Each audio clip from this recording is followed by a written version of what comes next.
Assalamualaikum warahmatullahi wabarakatuh and a good day to everyone. I would like to wish a warm welcome to all participants here from Malaysia, from the SEAMEO network and affiliated countries and other parts of the world to another installment of IMR-SEAMEO Webinar Series 2025. This webinar series was initiated towards knowledge sharing to present research findings and outcomes and discuss topics on biomedical research, not just among the scientific community, but also among the general public.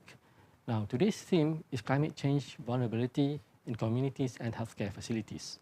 And I am Dr. Nizam Hassan, fondly known as Nick, but without the C, and I will be the moderator for today's session.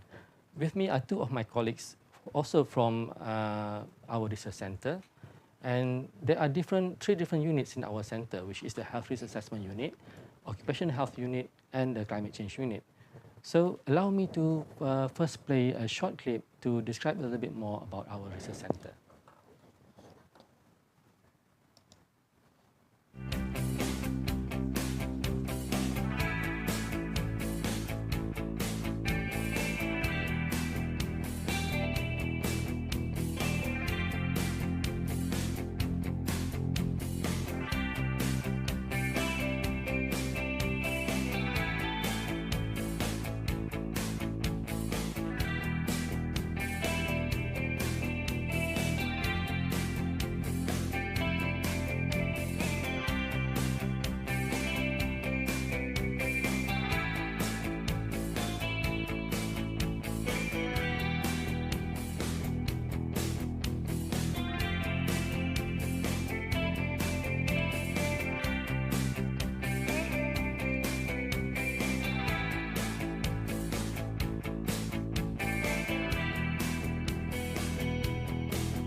Hopefully you have enjoyed that video from that short clip and gained some insight into our research center, even sparked some interest perhaps for future collaborations.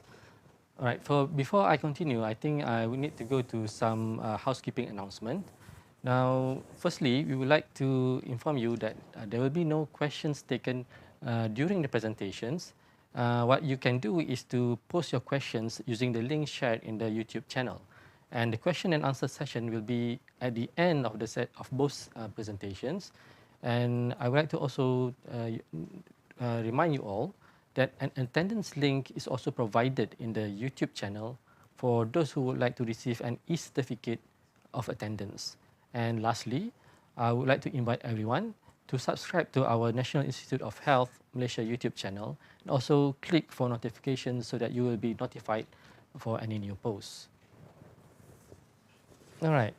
So as the temperature continues to rise and as the heat becomes less bearable and rainfall and storms become worse and less predictable, we understand and we start to feel how climate change has impacted all of us. However, different communities and different regions would have be impacted differently compared to others.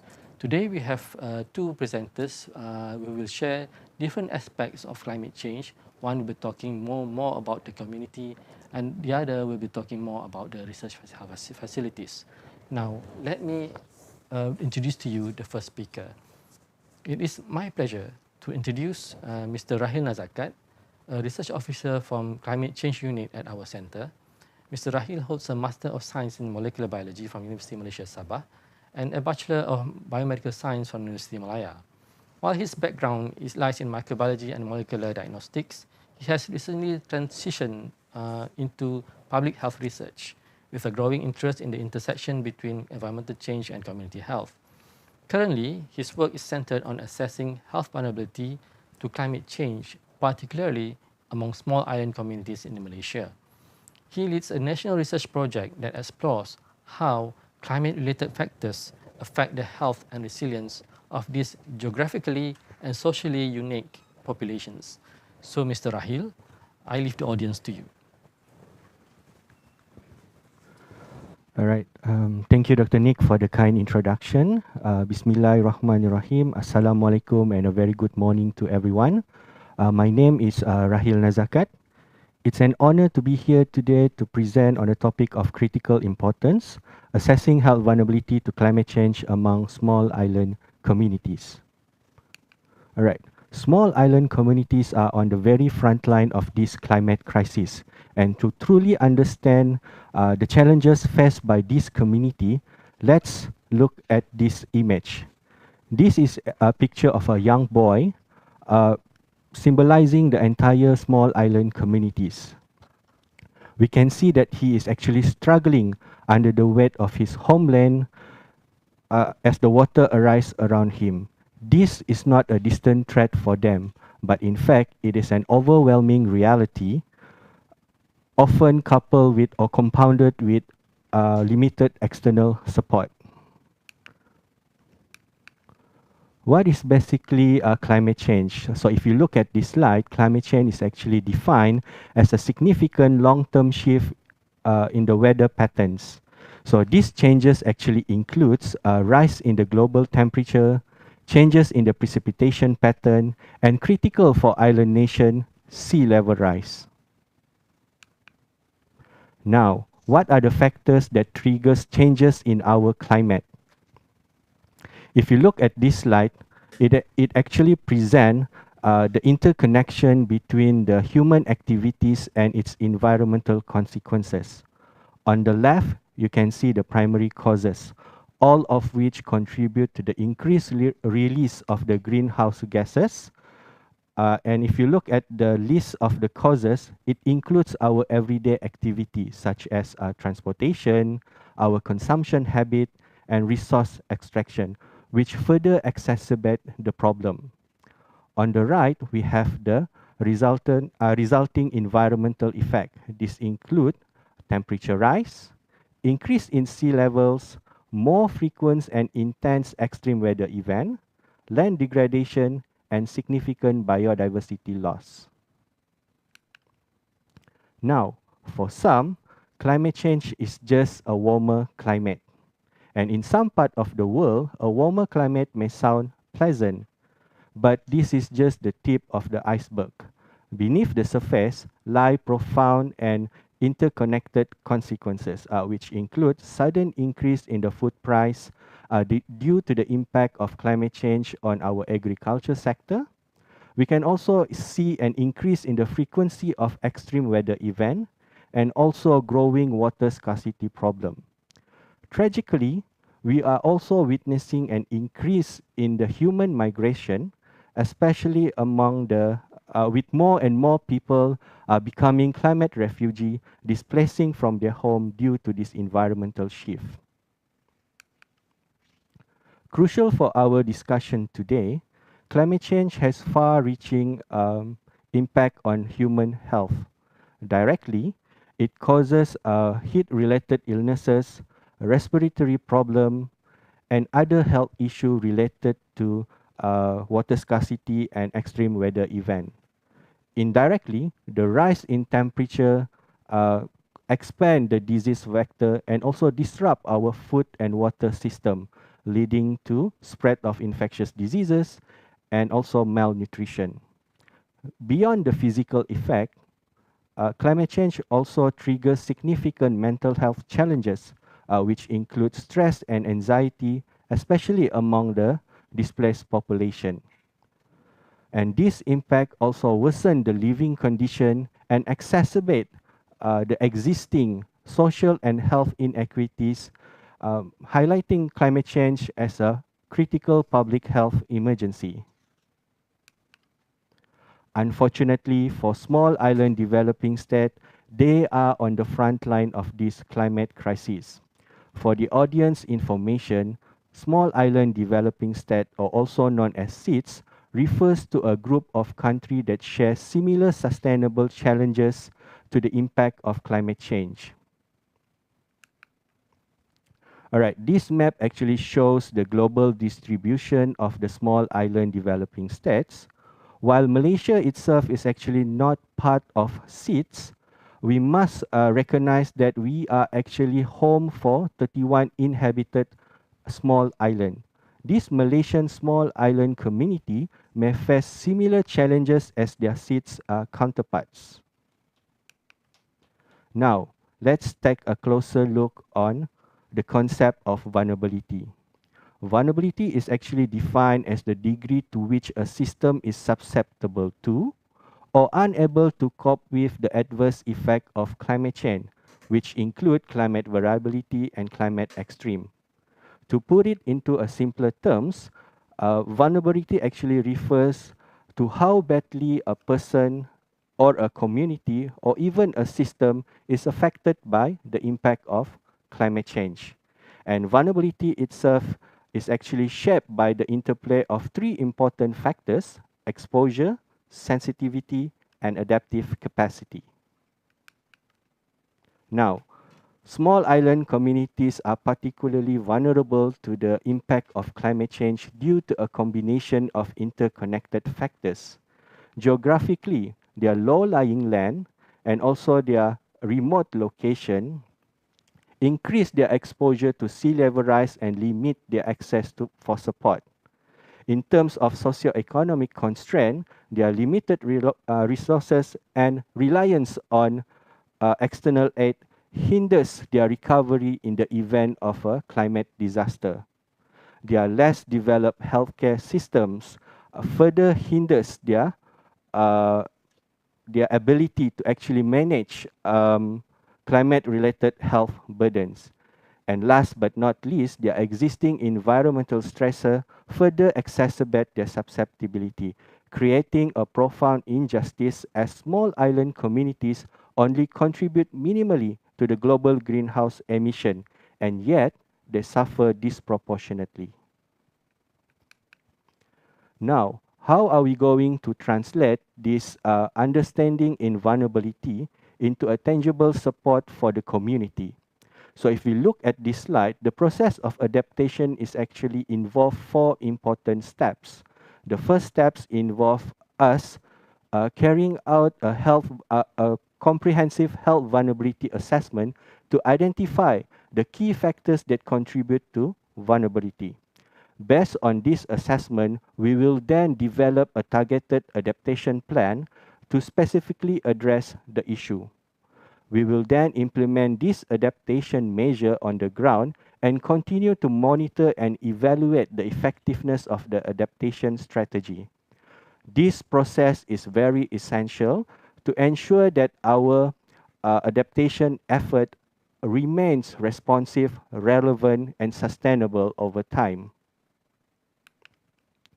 Now, in the context of health, first of all, it allows us to identify the specific health risks that actually contributed to vulnerability by evaluating the exposure and the sensitivity within the community.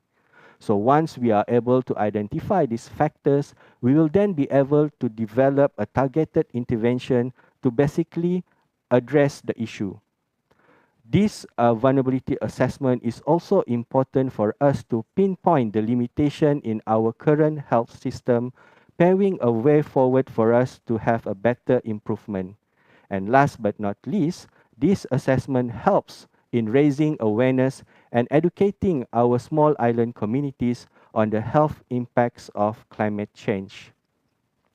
Without this assessment, the intervention will be at risk of being misdirected and become ineffective. Now, at IMR, what actually we do? Okay, here in IMR, we involve in developing questionnaire to help measure vulnerability. So to do this, we will first identify a set of indicators, drawing them from existing scientific literature, which covers the three important dimensions of vulnerability: exposure, sensitivity, and adaptive capacity. These indicators will then be incorporated into our structured questionnaire, which we use to carry out interviews among the household in small islands. Once we already collected the data, we will score the responses accordingly and generate a vulnerability index according to the defined formula. This index allows us to classify both the indicators as well as the household into different vulnerability groups. Either classify them as low, moderate, high, or very high. All right, so to ensure the effectiveness of our assessment tool, we conducted a pilot study right here in Malaysia on Khairul Island in Selangor. The primary objective of this pilot study is basically to test the clarity, relevancy, and also the accuracy of our assessment tool. And at the same time, we want to evaluate the effectiveness of the chosen indicator in capturing real-world vulnerabilities.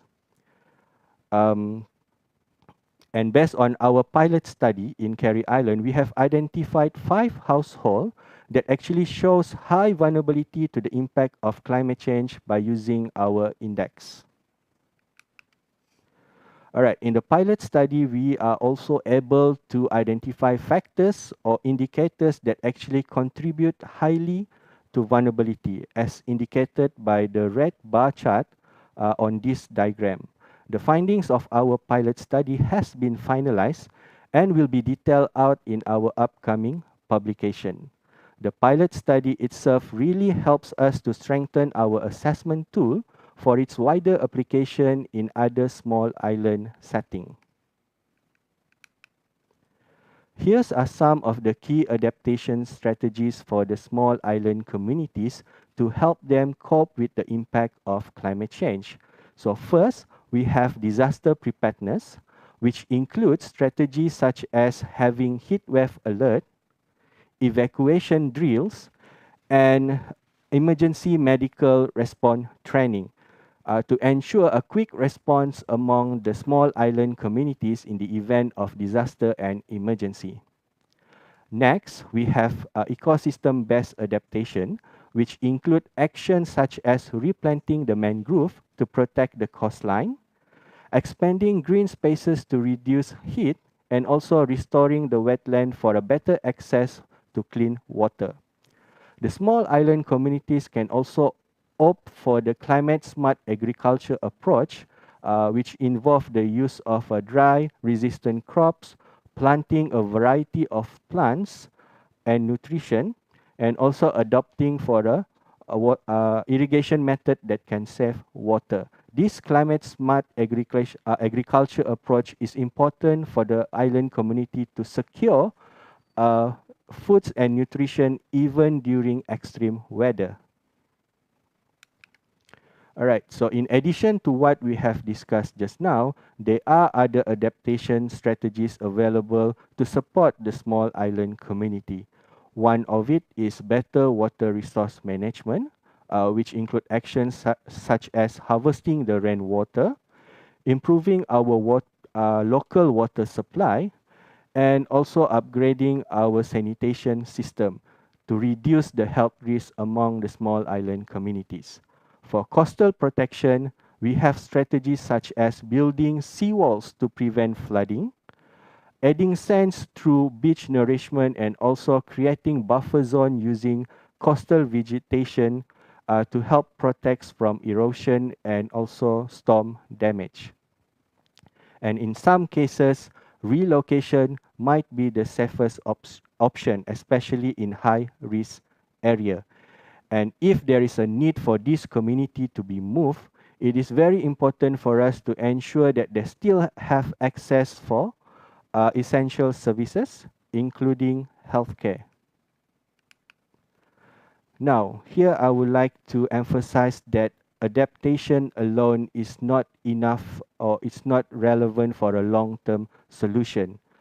As what John Holdren used to say, in the face of climate change, we basically have three choices: mitigation, adaptation, and suffering. The more mitigation we do, the less adaptation will be required and the less suffering there will be. So as we focus on the adaptation strategy, we must never lose sight on the fundamental needs for a robust mitigation to truly safeguard the future and the well-being of the island community.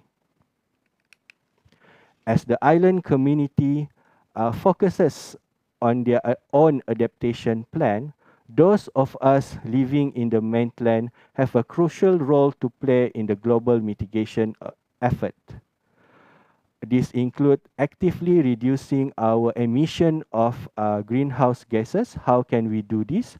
Basically, we can do this by transitioning to renewable clean energy sources, improving energy efficiency in all sectors by using energy efficient appliances, and also adopting to sustainable transportation, which include the use of electric vehicle, carpooling, using public transport, cycling, and also always choose to walk if the distance is short. To wrap up everything, I would like to focus the audience attention once again on these sentences. Small island communities are on the front line of climate change, facing disproportionate vulnerabilities. It is very important for us to have an accurate and comprehensive vulnerability assessment so that we can help to develop an effective adaptation strategies to help the small island communities. By strengthening the health system and fostering for global collaboration and support, we can help the community not just to survive, but to thrive in the event of climate change. That concludes my presentation for today. Thank you very much for your attention, and I will pass back the mic to Dr. Nick. Thank you, Mr. Raheel, for that interesting presentation.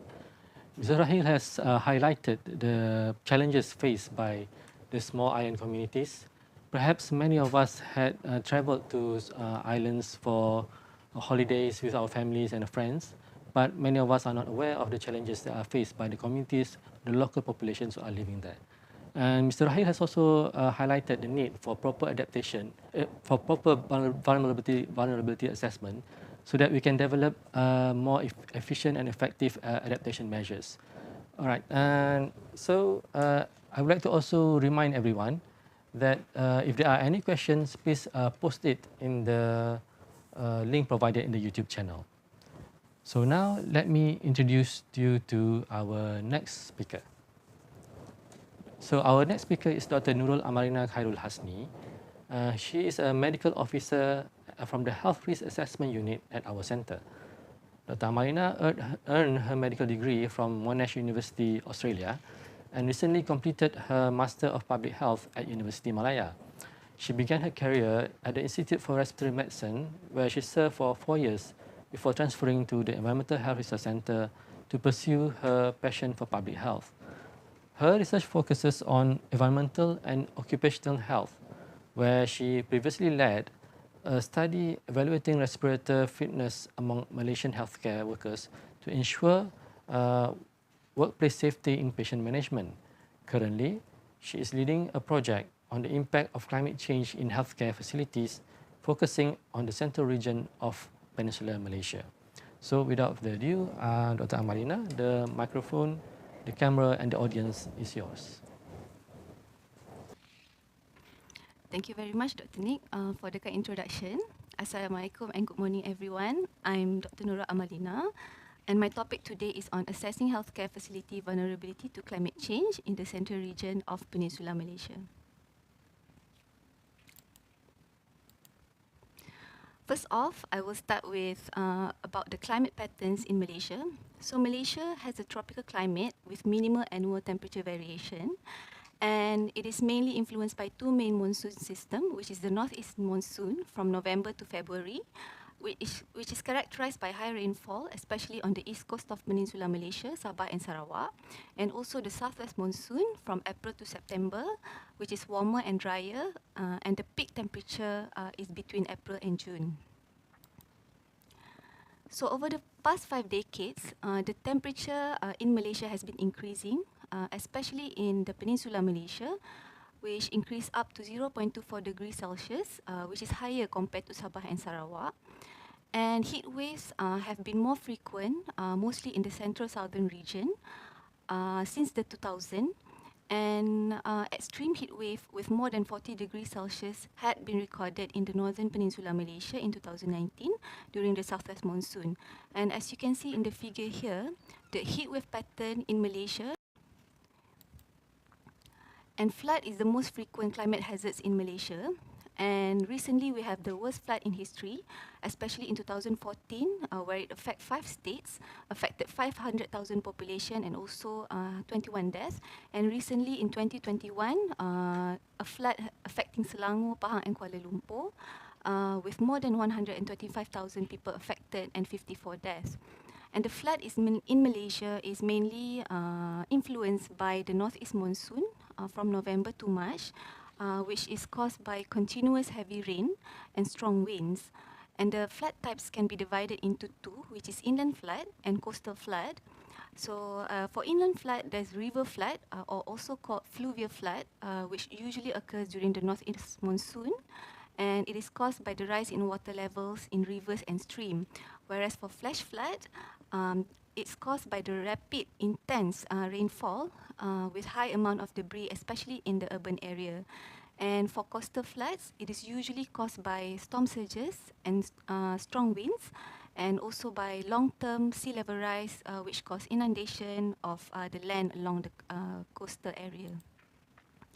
So in terms of projection, the air temperature in Malaysia is expected to continuously increase. By 2100, it is expected to increase by 1.7 to 2.1 degrees Celsius. And this will affect all the regions in Malaysia, especially in Sarawak. And this is based on the RCP6 moderate to high emissions projection. And the sea level rise trend in Malaysia has also been increasing up until 2021. In Peninsular Malaysia, there's a rise in 3.2 millimeter per year, which is slightly higher compared to Sabah and Sarawak. And in terms of projections, it is expected to increase by up to 0.74 meter by 2100. And this is based on the RCP 8.5 scenario. And the flood extent area in Malaysia is also expected to increase by about 18.2% in Peninsular Malaysia in 2100. And this is significantly higher compared to Sabah and Sarawak. And this indicates that the river basins in Peninsular Malaysia are more vulnerable to flood. Okay, so the climate change has devastating impacts on the human health. The rising in temperature causes heat-related illness such as heat exhaustion, heat strokes, which if not treated can cause multi-organ failure and also death. And it can also increases the risk, the cases of cardiovascular diseases, kidney diseases, if they are exposed to prolonged heat wave. And the climate disasters can also affect mental health, such as leading to increase in anxiety, depression, and post-traumatic stress disorders among the communities and also the healthcare workers dealing with increasing rise of burden of disease. And because of the temperature fluctuations and also the rainfall variability, this will increase the risk of vector-borne diseases such as malaria, dengue, and also chikungunya. And lastly, from the floods, it can cause waterborne diseases, including E. coli, cholera, and a few others.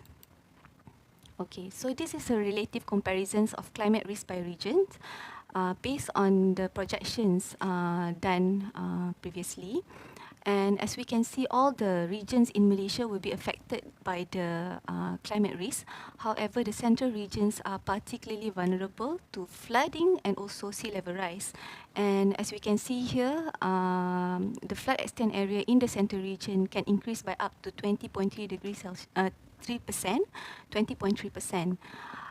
So because of the climate-related health illnesses from the rising air temperature and also flooding, this can cause increasing burden to the healthcare facilities that have to deal with the rising illnesses. So healthcare facility is the backbone of the health system, and it is important for the healthcare facility to ensure continuous delivery of high quality care. And but the healthcare facility is especially vulnerable to climate impacts due to the rising cases and also the disease burden itself. And it can cause service disruption and also reduce in quality of care that can be given to the community. So the climate change vulnerability in this context is defined as the propensity and predisposition to be adversely affected by the climate risk. So the WHO has come up with a framework on climate resilience, which also incorporates environmental sustainability component. So this framework includes key indicators such as climate change, the healthcare vulnerability, the healthcare facility components, and the environmental impacts and the environmental sustainability. So this shows that the health facility need to be resilient to climate hazards, but at the same time it has to try to reduce the environmental footprints. There are 4 fundamental components for high quality care in the face of climate hazard. First is the health workforce, which needs to be skilled, supported and protected. Second is the water, sanitation, hygiene and also the healthcare waste management. And third is a sustainable and reliable energy system. And lastly, a climate resilient infrastructure. So these 4 components are the main key components in delivering healthcare quality despite having to face a climate hazards. So in terms of climate projections, by 2100 in the central region, 8 health clinics are expected to be prone to floods, whereas 20 health clinics and 3 hospitals are expected to be prone to sea level rise. And as we can see previously in the year 2021, the floods in the Selangor, Pahang and KL has caused disruption in services to the healthcare facilities, damage to the infrastructure of the facility with immense financial implication, with up to 11.3 million damage to 138 MOH healthcare facility. And MOH has allocated about 2.5 million for the repairs by July 2022.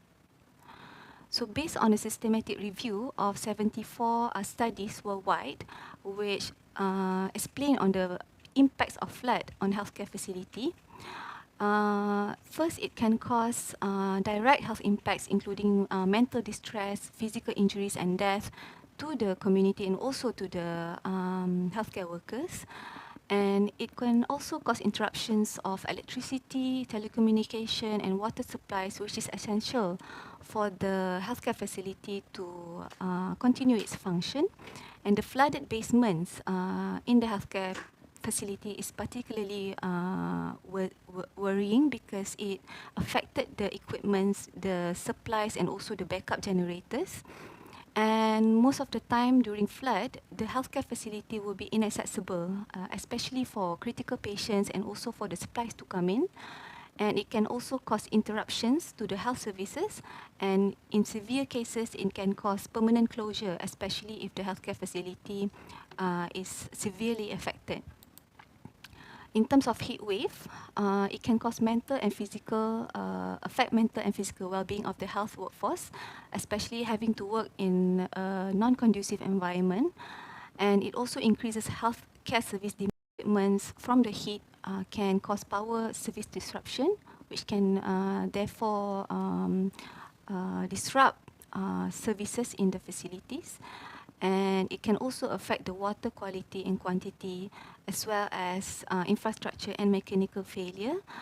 For example, in ventilation failure, it can cause high indoor temperature, which can affect the treatment or the machines in CCU and operation theatres, breaching the effective and prevention control. So why is vulnerability assessment on the healthcare facility important? First, we want to identify at-risk facilities which are vulnerable to climate hazard impact. And second, we can identify gaps in the adaptive capacity and the resources needed for the healthcare facility to plan for adaptation. And developing strategies for adaptation planning can improve climate resilience of the healthcare facility. And by that, we can allocate resources to the most vulnerable areas or components in the healthcare facility and systems. And lastly, to strengthen the resilience by improving the infrastructure, operations, and preparedness of the facility. So WHO has come up with a vulnerability assessment tools called checklists to assess vulnerabilities in healthcare facilities in the context of climate change. So in this study, we actually adapted this checklist to suit the local context in Malaysia. And we translated into Malay and content validated by local subject matter experts in climate change. And for the local context, we assessed three hazards, which are the most common in Malaysia, which are flood, sea level rise, and heat wave. And healthcare representatives such as head of the facility, the occupational health and environmental health unit, the disaster preparedness unit, and also engineers will be participating in the survey to represent the facility. So this checklist has 4 components as mentioned previously, which I will go through in detail in the next slide. So the first component is the health workforce. So each component is divided into 3 subcomponents. So for health workforce, in capacity development, the health facility must have a training on climate hazards, health impacts, and safety. For example, a training on the management of heat illnesses, waterborne and foodborne diseases.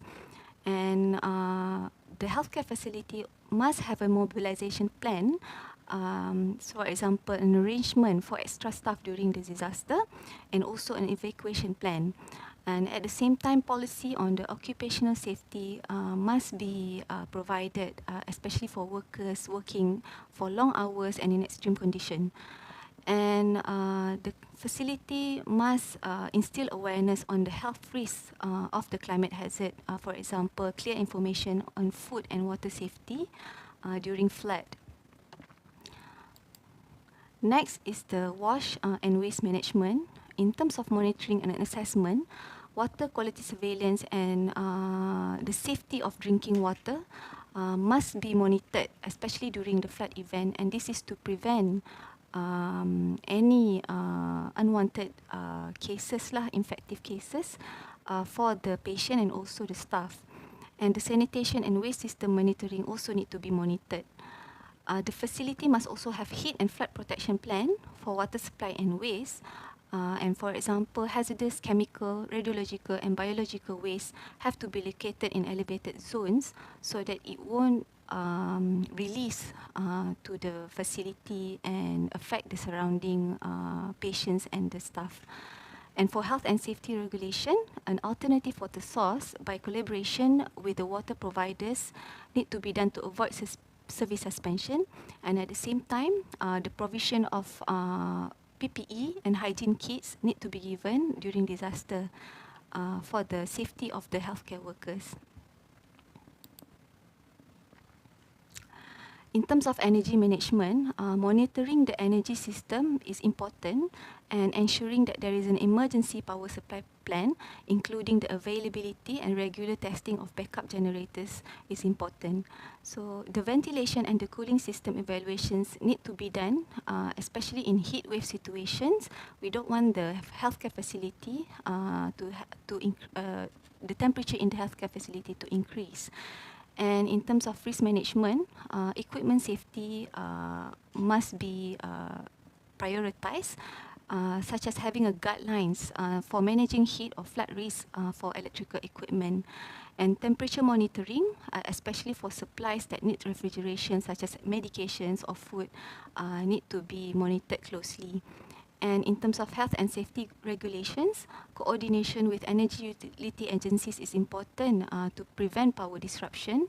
An evacuation plan, for example, to help evacuate patients to another functioning facility during extended power outages is needed. In terms of infrastructure, adaptation of the infrastructure requires climate and vulnerability assessment that is thorough, so that resource allocation can be given to the most needed key components that needs adaptation measures. So some of the adaptation measures include reflective white roofs, flat water pumps during flooding hazard, and machine rooms that is resistant to rooftop or damage and also flooding. And the communication and forecasting systems can be integrated with meteorological data and early warnings to provide early warnings to the facility and also increase in preparedness for upcoming hazard. And sustainability of healthcare operations must be done through governance and partnership to ensure continuous supply and also ensure backup service such as sterilization and cleaning to remain operational for the healthcare facility to continue its service. And the implementation of green infrastructure is also important to ensure environmental sustainability for the healthcare facility. Once the key components is evaluated, we can actually calculate vulnerability index through using a system, scoring system, and also the numbers of indicators in each of the key components. And from that, we can actually identify which components have high vulnerability and requires further interventions. And from the vulnerability index of each of the components, we can actually calculate the vulnerability index for the healthcare facility itself, whether it's low, moderate, high, or very high. And we can also produce a vulnerability risk mapping to indicate the vulnerability of each of the facility and also based on the districts. And lastly, we can calculate the prevalence of highly vulnerable healthcare facility in the central region of Peninsular Malaysia. So to conclude my presentation today, healthcare facilities are highly vulnerable to climate change, and especially in the Malaysia context, we are looking at hazards such as flood, sea level rise, and also heat wave.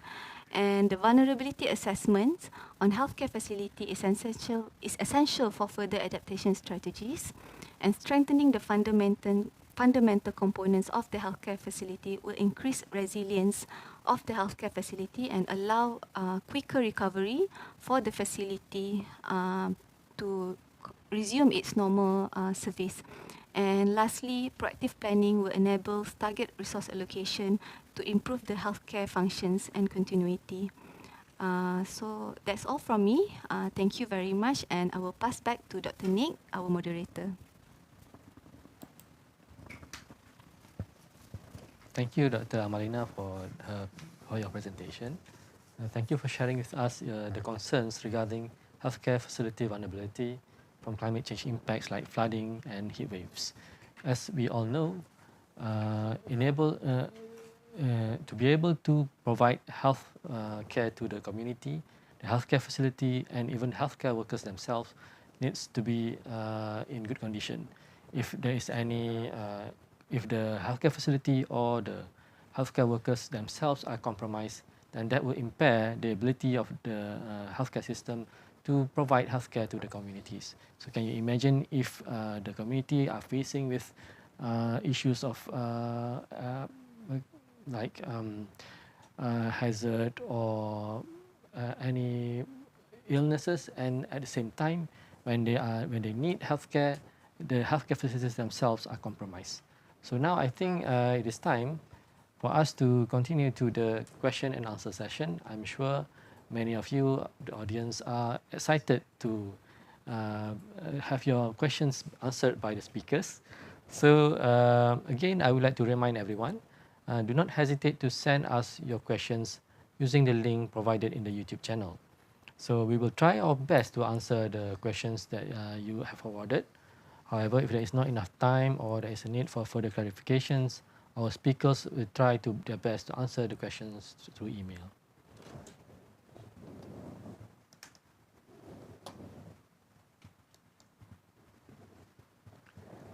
All right, so for the first question, I think we have received several questions already from the audience. And the first question will go to Mr. Raheel Nazakat, our first speaker. And the question is from Chelvin Lim Ai Chen from Cyberjaya College, Kota Kinabalu. And Chelvin Lim Ai Chen would like to know, how do you make sure the questions in your survey really reflect what island communities are going through? So, Mr. Raheel, would you like to answer that? All right. Thank you very much, Dr. Nick. Well, that is actually a very good question. Actually, for us, in order for us to make sure that the question that we choose in our survey is actually relevant to the community, we actually start by looking at reliable research and well-established guideline on how climate change actually can affect people. So from this literature and also from the guideline, we will list out all the indicators that actually relevant to capture the vulnerability of the small island communities. But we do not stop there. Once we have the list, we will actually then approach experts in climate change to actually look at the list and see whether or not it is actually relevant to the community. And also, as I mentioned just now in my slide, we tested this questionnaire with all the summarized indicators on the community itself to actually look at the real world condition, whether it is actually fit to measure vulnerability on the small island community. So the feedback that we get from the community itself actually improve the wording and make sure that the question reflect the real life challenges faced by the small island communities. Back to you, Dr. Nick. Okay, thank you, Mr. Raheel, for that answer.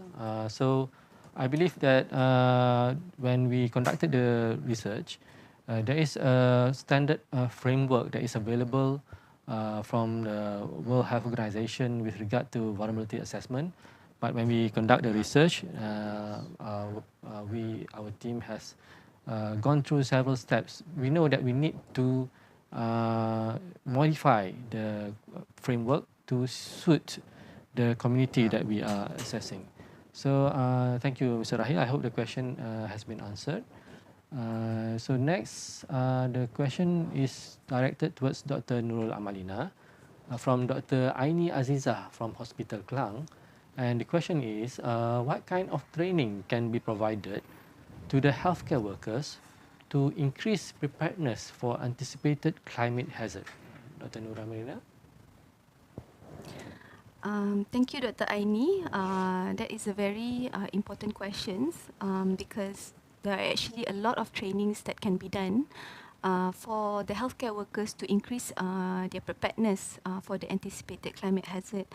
And some of the most important trainings are the knowledge on the climate hazards itself, especially on the climate hazards that commonly affect Malaysia, such as flooding and also heat wave. And some of the knowledge include what are the anticipated health impacts of the climate hazards itself, and what kind of patient presentations that can come, and how can they detect these heat-related illness or flood-borne diseases, and how to treat these patients. And aside from that, there's also training on the safety during climate hazard itself.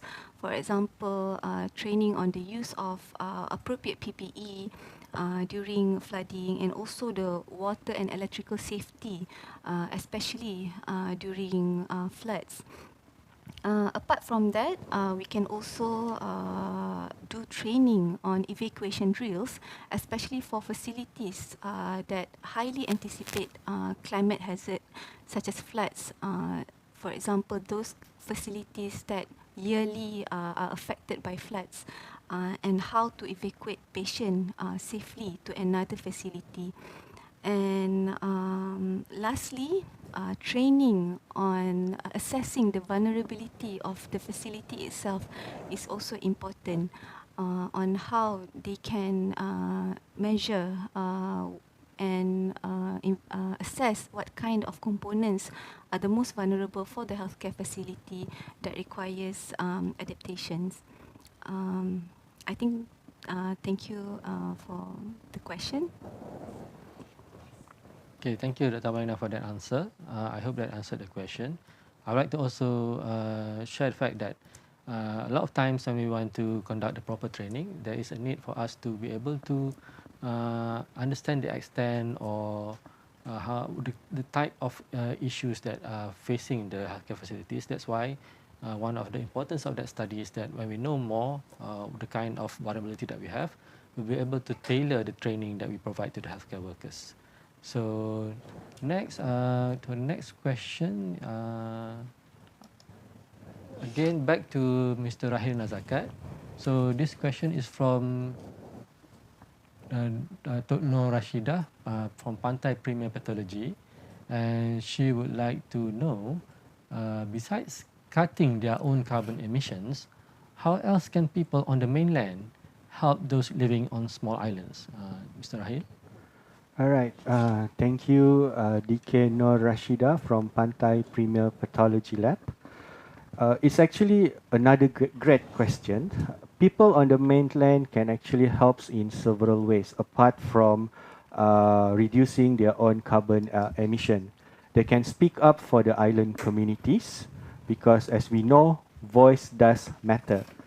Support projects that fund climate adaptation, and also opt for buying goods produced by the island community.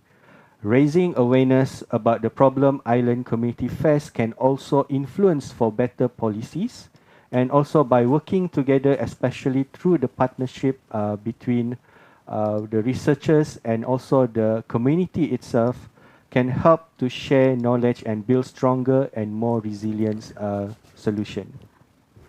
I think that's all. Thank you for the question. Right. Thank you, Mr. Raheel, for that answer. I hope it satisfies the question being asked. So next, I would like to go to Dr. Nurul Amalina. Dr. Amalina, there's a question from Hisham from Serdang. And the question is there any basis for the use of RCP6 from other RCPs in projecting? I think he's talking about the climate projection that is being used, because Amalina has presented some of the climate projections in Malaysia, right? So, Amalina, would you be able to answer that? Thank you very much, Encik Hisham from Serdang. Based on my understanding, in the projection that I've mentioned in the slides before, some of the projection, especially for air temperature, they use RCP6, And for sea level rise, they use RCP 8.5. So from my understanding, so for RCP 6, there is some interventions that have been done to reduce the greenhouse gases. So I think for the Malaysia context, RCP6 is relevant to us because Malaysia has done some of the mitigation action to reduce greenhouse gases. So for that, I think that's the relevance of using RCP6.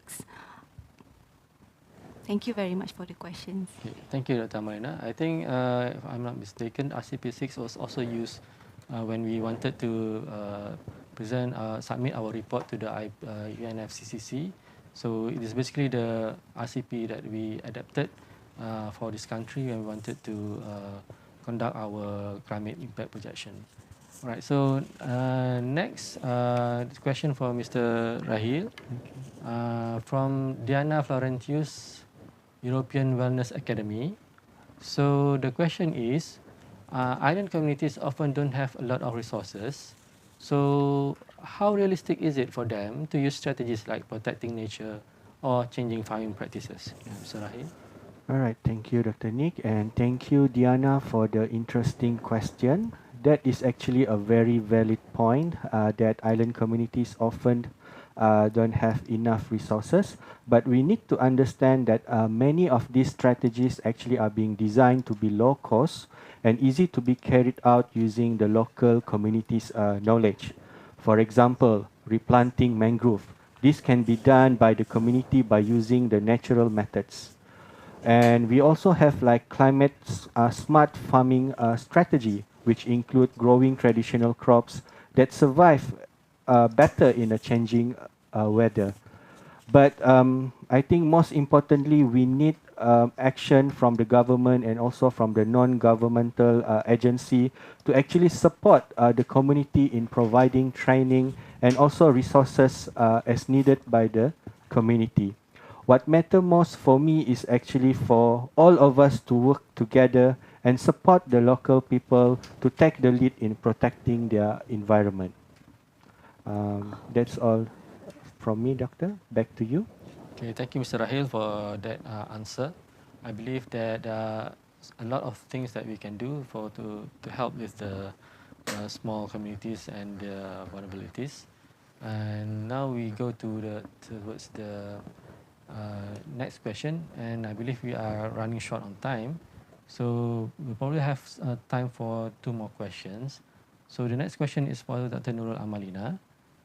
What are some? Okay, so the question is from Dr. Norni from Institute for Respiratory Medicine, and her question is, what are some of the green infrastructure measures for adaptation in HCF? Thank you very much, Dr. Noni, for the question.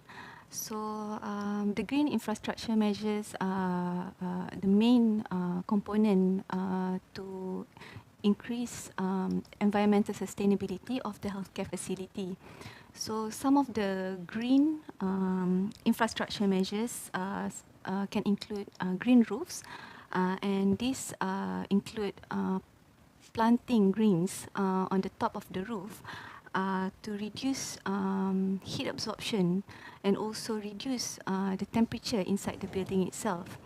And other measures that can be taken include planting trees around the healthcare facility itself to provide natural cooling and to reduce heat in the facility.